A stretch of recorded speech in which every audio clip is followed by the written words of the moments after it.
CC 508 unit 3 તેના ટૂંકા પ્રશ્ન MCQ પ્રશ્નની આપણે ચર્ચા કરીશું. પ્રશ્ન છે, મૈત્રક વંશમાં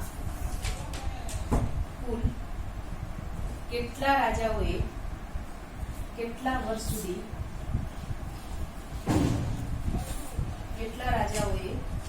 વર્ષ સુધી શાસન વહીવટ કર્યું હતું? જવાબ: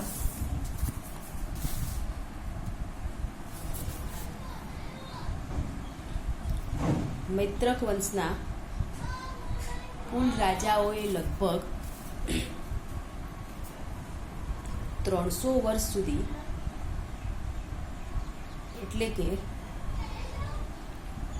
470 થી 894 દરમિયાન શાસન કર્યું હતું. બીજો પ્રશ્ન, મૈત્રકકાલીન વહીવટી તંત્રના અધિકૃત અને ઐતિહાસિક માહિતી શામાંથી મળે છે? જવાબ: મૈત્રકકાલીન વહીવટી તંત્રની અધિકૃત, આધારભૂત અને ઐતિહાસિક માહિતી આપણને કુલ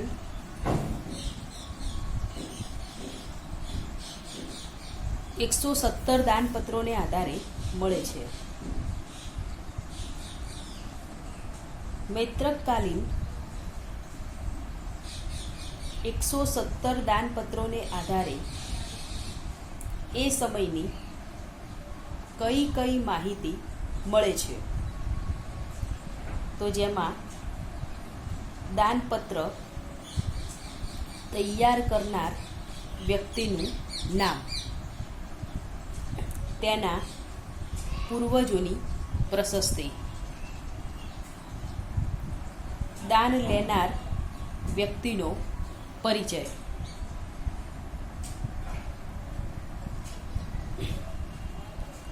મૈત્રક રાજવંશના જે તે સમયના રાજાઓના નામનો શાસનકાળ, રાજ્યના વિભાગો અને પેટા વિભાગો,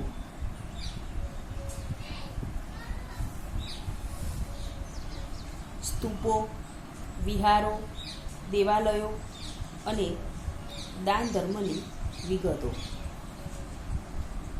બ્રાહ્મણોના ગોત્રો, લિપિ, ભાષા અને શૈલી.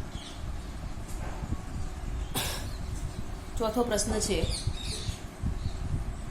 રાજ્યનું વહીવટી તંત્ર સરળ અને સુગમ રીતે ચાલે તે માટે રાજા શી વ્યવસ્થા કરતો હતો? રાજ્યનું વહીવટી તંત્ર સરળ, સુગમ અને સુપેરે ચાલે તે માટે રાજા આવડતવાળા અને કૌશલ્ય ધરાવતા મંત્રીમંડળમાં નિમણૂક કરતો હતો. તેમજ જુદા જુદા પ્રાંતોમાં રાજ્યને વહેંચીને તે દરેક ઉપર રાજકુમાર અથવા સુબાની નિમણૂક કરતો હતો.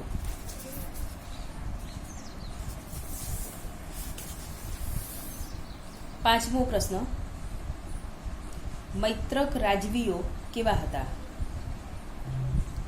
મૈત્રક રાજવીઓ પ્રજા કલ્યાણવાદી અને લોકપ્રિય હતા.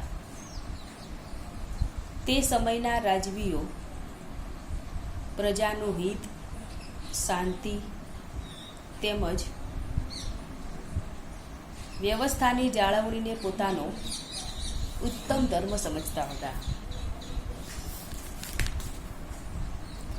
અ વિભાગને બ વિભાગ સાથે જોડો, એટલે કે એના પણ ટૂંકા પ્રશ્ન જોઈએ.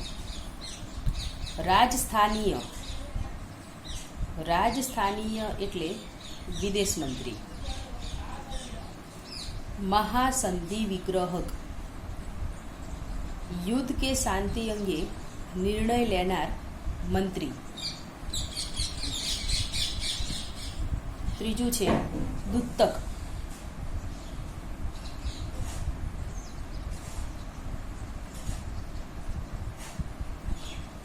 દૂતક એટલે અંગત મંત્રી. મહાઅમાત્ય. મહાઅમાત્ય એટલે મુખ્યમંત્રી, એટલે કે જે તે સમયમાં જે મુખ્યમંત્રી હોય એ મુખ્યમંત્રી એટલે મહાઅમાત્ય.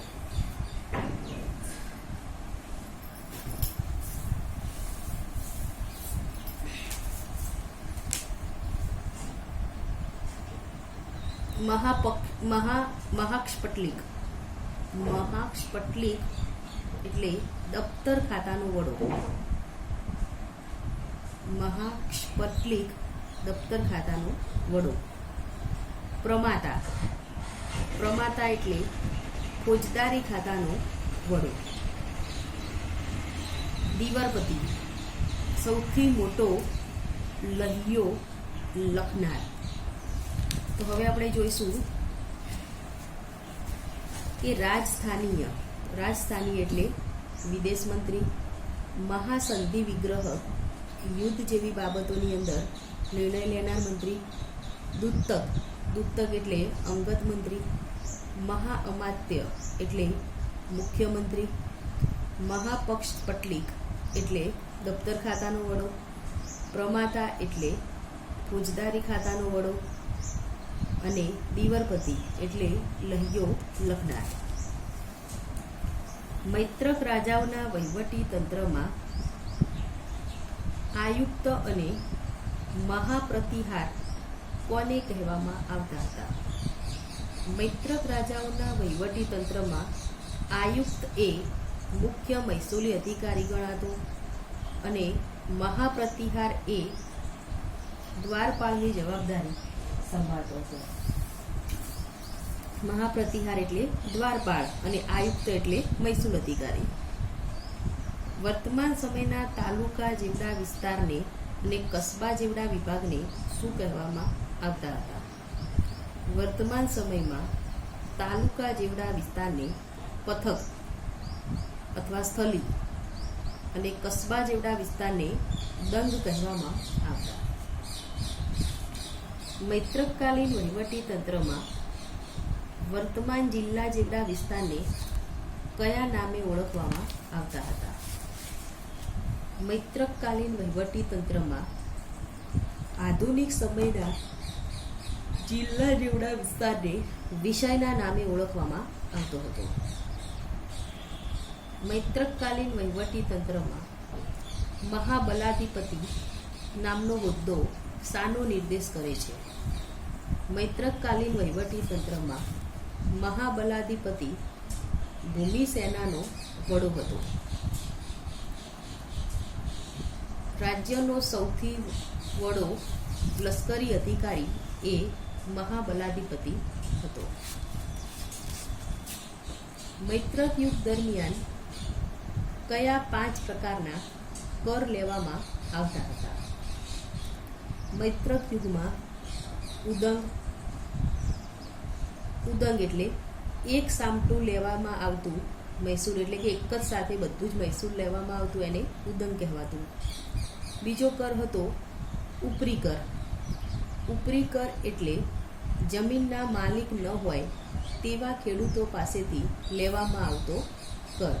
એટલે કે જે લોકો પોતાની જમીન નથી પણ બીજાની જમીનનું વાવેતર કરતા હોય એવા ખેડૂતો પાસેથી પણ કર લેવામાં આવતો, જેને ઉપરી કર કહેવાતો. ત્રીજો કર હતો ભાગ. 1/6 જમીન મહેસૂલનો ભાગ એમને આપવામાં આવતો. ચોથો હતો ભોગ. રાજાને અપાતી શાકભાજી, ફળ, ફૂલ અને ઘાસચારાનો સ્વરૂપમાં ભેટ. એટલે કે ખેતરમાં જે પણ પાક થતો, ફળ, ફૂલ, શાકભાજી કે ઘાસચારો, એ રાજાને ભેટ સ્વરૂપે આપવામાં આવતો, જેને ભોગ તરીકે ઓળખવામાં આવતો, જે એક કર હતો. પછી છે વિષ્ટિ. વિષ્ટિ એટલે કરને ભરી શકનાર ગરીબ અને કારીગર વર્ગ મહેસૂલ. કર પેટે મહેનતાણા વગર રાજ્યના બાંધકામોમાં મજૂરી કરે તે. મૈત્રકાલીન રાજાઓના સમયમાં કોની પાસેથી કર લેવામાં આવતો ન હતો. મૈત્રકાલીન રાજાઓના સમયમાં બ્રાહ્મણો, કબીરો, કલાકારો, વિદ્વાનો, મંદિરો, દેવાલયો, વિદ્યાર્થીઓના આશ્રમો, પુસ્તકાલયો, ગૌશાળાઓ વગેરે પાસેથી કોઈ પણ પ્રકારનો કર કે મહેસૂલ લેવામાં આવતો ન હતો. રાજાઓ તરફથી જમીનની માપણી કઈ રીતે કરાતી હતી? રાજાઓ તરફથી સૌરાષ્ટ્રમાં પદાવર્તના નામથી ઓળખાતી પદ્ધતિ અસ્તિત્વમાં હતી. તે મુજબ 100 પદાવર્ત બરાબર 100 ચોરસ ફૂટ જમીન. માળવા પ્રદેશમાં પદાવર્તની જેમ જ ભક્તિ નામ હતું. દક્ષિણ ગુજરાતને તે નિવર્તનના નામે ઓળખાતી. એક નિવર્તન બરાબર -30 દંડ લાંબુ અને 40 દંડ પહોળું માળ. કેટક એટલે ખેડા અને ભૃગુ કચ્છ એટલે ભરૂચ વિસ્તારોમાં જમીનની માપણી ટોપલા એટલે કે પીટકના આધારે થતી હતી. ટોપલામાં સમાતા અનાજ ઉપરથી જમીનનું માપ નિશ્ચિત થતું હતું. મૈત્રકોની સત્તા ગુજરાતમાં ક્યારે સ્થપાયેલી હતી? મૈત્રકોની સત્તા ગુજરાતમાં મગધ એટલે કે પાટલીપુત્રમાં જ્યારે ગુપ્ત સમ્રાટોની સત્તાનો લગભગ અંત આવતા સ્થપાઈ હતી. મૈત્રકાલીન વહીવટી તંત્રનું સૌથી નાનું એકમ કયું હતું? તેના ઉપરી અધિકારી કયા નામે ઓળખાતો હતો? મૈત્રકાલીન વહીવટી તંત્રનું સૌથી નાનું એકમ ગ્રામ હતું અને તેનો ઉપરી અધિકારી ગ્રામકૂટ અથવા ગ્રામ હતર કહેવાતો, જે આજના સરપંચ કે મુખી ગણતો હતો.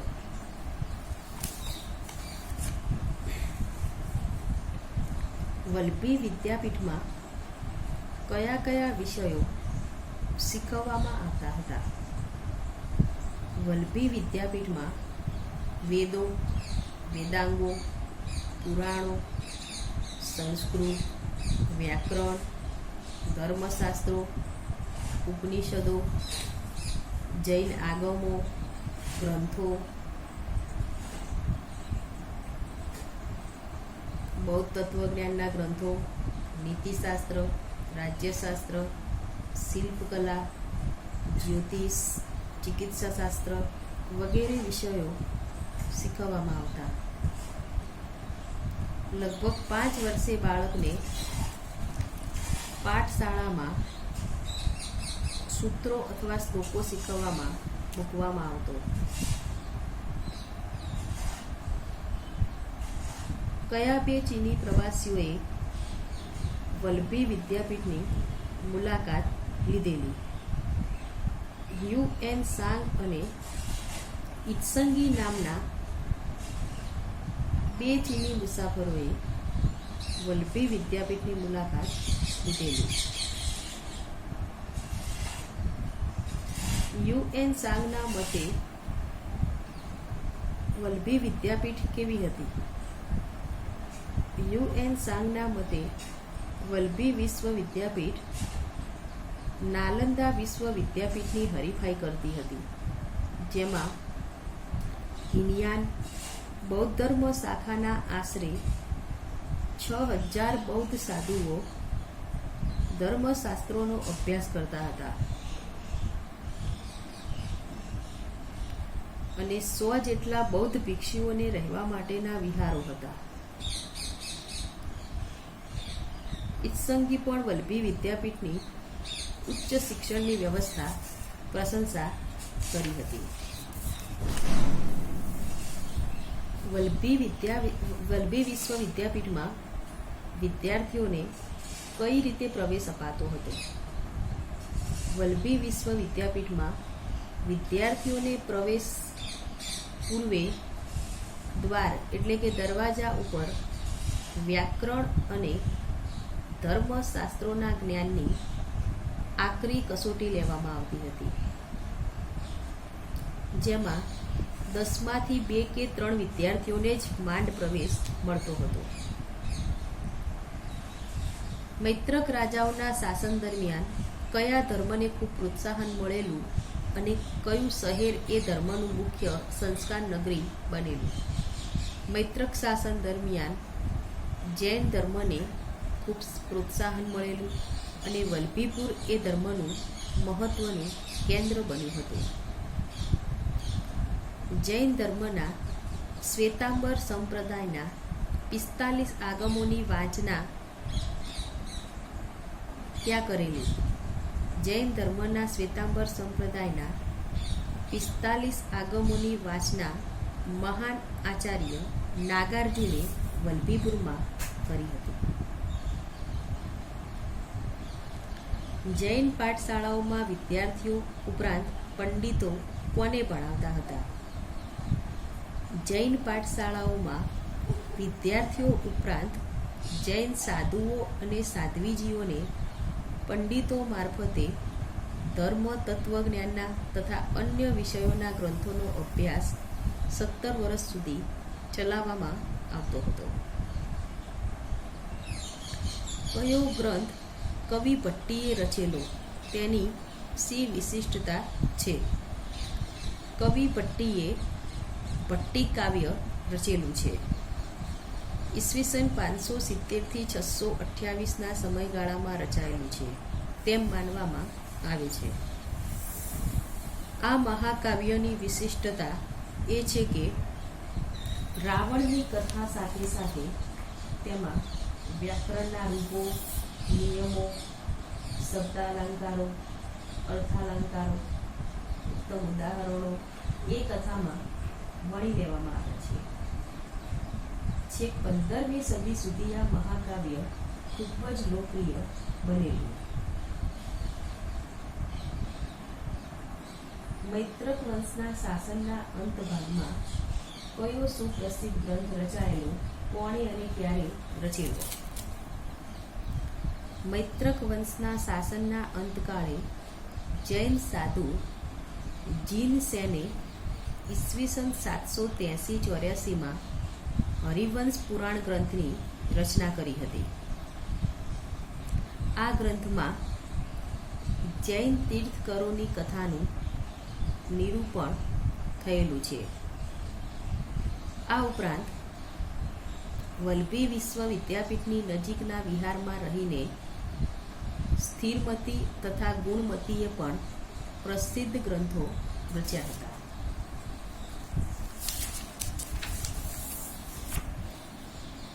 તો આ જોઈએ આપણે યુનિટ 3ના પ્રશ્નો. હવે આપણે યુનિટ 4ના પ્રશ્નોની ચર્ચા કરીશું.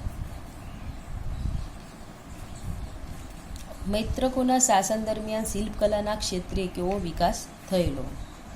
મૈત્રકોના શાસન દરમિયાન કાષ્ઠકલા, આરસ પહાણ, પથ્થરોની કોતરણી કલા વગેરે ખૂબ વિકસી હતી. સ્તંભો, છત, દિવાલો પર વિવિધ પ્રકારની કોતરણી, ફૂલછોડ, વેલા, અનેક દેવી દેવતાઓની મૂર્તિઓ, ભૂમિતિ તથા આકૃતિઓ કોતરાયેલી હોય તેવી મૂર્તિઓ વગેરે જોવા મળતી હતી. હવે આપણે 508ની અંદર યુનિટ 4ના પ્રશ્નો જોઈશું.